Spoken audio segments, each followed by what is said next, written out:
Hürmetli Müslümanlar, azizli kardeşlerimiz, indeyip vakıtlarına var Irak aralarında yakın edip, Allah Teala uçlu mübarek olan Cuma saatlerimizde hayırlı kılsın.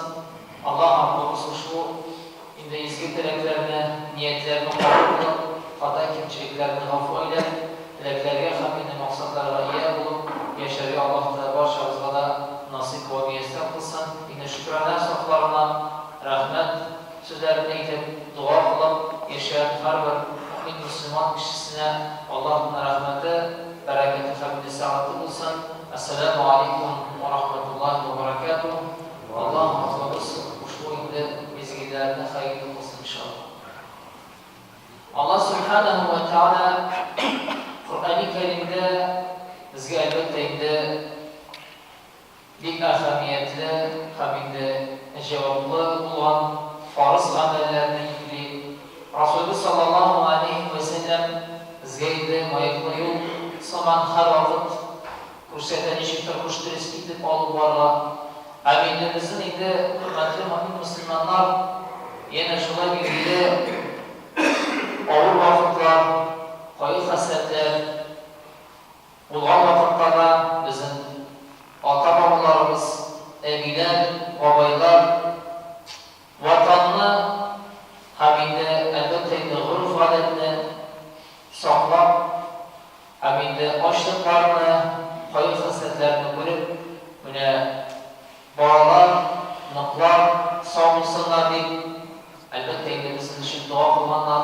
hamide cemaat Allah Rabbimiz uçlu ile mübarek olan hamide büyük bulan elbette bayram elbette zakla bekleyip jiter hamide bu mülkinde biz Allah'a şükür tınışlıkta, rahatta Allah Rabbimizin nimetiyle meşitler açıp Allah Rabbimizin hikmetiyle elhamdülillah rızıklar, mal hamide küp elhamdülillah Allah'ın rahmeti bilen hamide bu indi eşeksiz biz Allah Teala'ya harap şükür rahmet edip hayırlı terbiye işli olan çünkü Allah Teala'ya ve şekertum lazidenek mağarasız rahmet ham şükür kılsanız biz sizi artık bir bereketine ama demek indi olur hamide bayram cuma bayramı cuma günü indi zaklarına gidip jiter hamide barlık soğuş veteranlar tıllar bulan vefat kişiler şuna bitinde şartı köp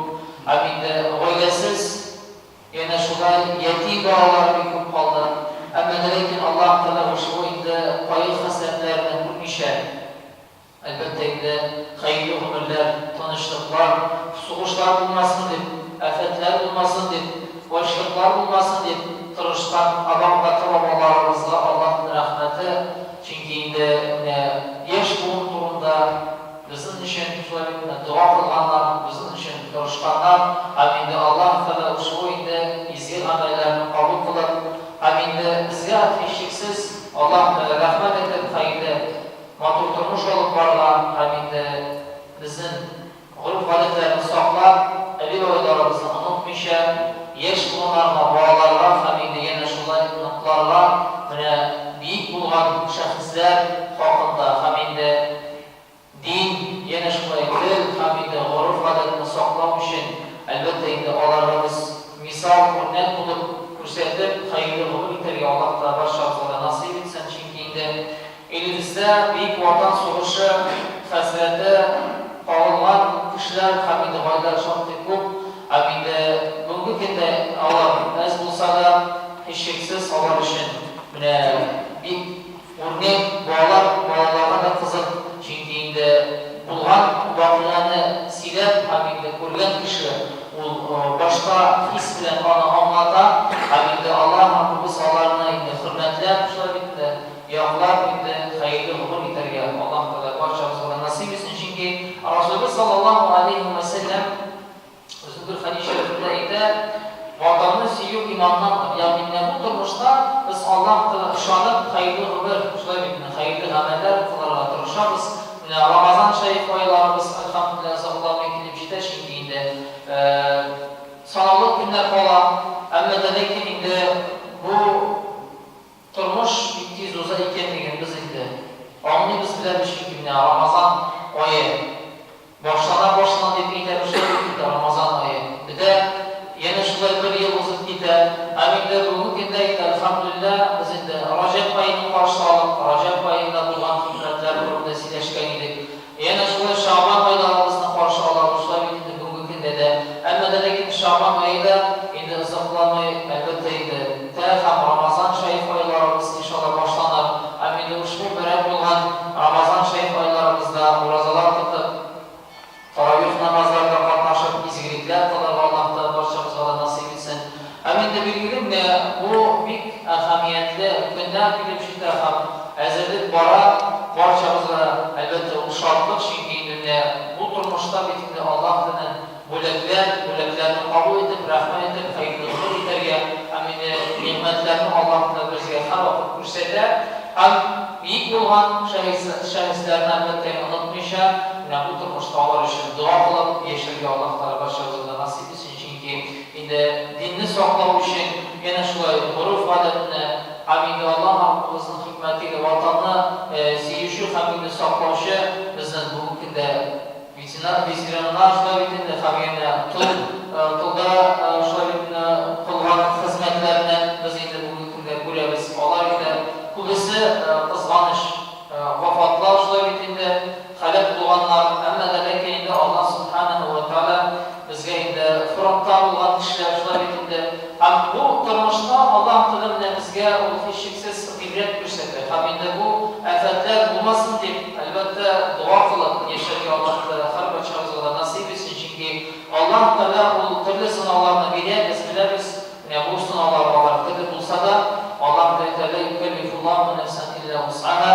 bizga og'irlik qilish endi qo'yi hasratlarni bergan vaqtda da biz ko'tara olmaslik, og'irlik bir qachonda bo'lmas. Hamda Rasululloh sollallohu alayhi vasallam o'zining hadis sharifida aytadi, kishilarga rahmatli bo'lmagan banda Allohga da rahmatli tugildi. Shuning uchun bu turmushda albatta bir-birimizga qarata yordam qo'lini so'zib, xayrli izgi so'zlar aytib yashashga Alloh taolo nasib etsin. Hamda bo'lgan vafot kishilar, shulay bobolar, nabiylar, hamda yana shulay bu buyuk so'g'ishda vafot bo'lgan kishilarni esga olib, Alloh bu ularni jannatda qilib, shulay endi xato kamchiliklarni g'afur eylab, albatta bizga kuch-quvvatlar, sabrlar hamda ne'matlar bersin deb, albatta bu bugungi kunda turmush bizning davom etadi. Hamda Alloh Rabbimiz surasida aytdi: "Allazi xalaqal mauta val hayata linabluwakum ayyukum ahsanu amala."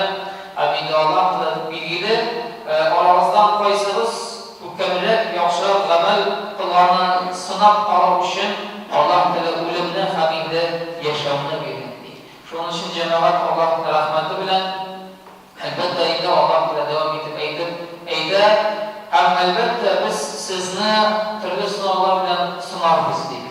Qo'rquv, ochlik bilan, ham yana shulay turli rizqlar bilan berib hamda olib, ham sinalgan vaqtda sabr turishlarini esa albatta endi shodlik olarni kutadi. Shuning uchun bu turmushda albatta og'ir bo'lgan vaqtda endi hiyla, ochliklar, shunday vaqtlarda da sabr etib, endi bizning g'ururlik, chunki endi namoz o'qishi, dinni hamda saqlovchi, yana shunday ro'za tutishi, adam bolalari bor edi. Shunday endi ham Alloh Rabbimiz Allohdan rozi bo'lsin, shunday og'ir vaqtlarda da dinni saqlab, albatta endi namoz o'qib, qo'sha-qo'sha ro'zalar tutib, ular yashagandan ham Alloh Rabbimiz bizga har bir misol bo'lib turadi. Ham bugungi kunda endi Allohga shukr, masjidlar ochiq bo'lgan vaqtda endi bizga turishlar, masjidlarga kelib amal qilishlar barchamizga nasib muammiyasi qilsin. Alloh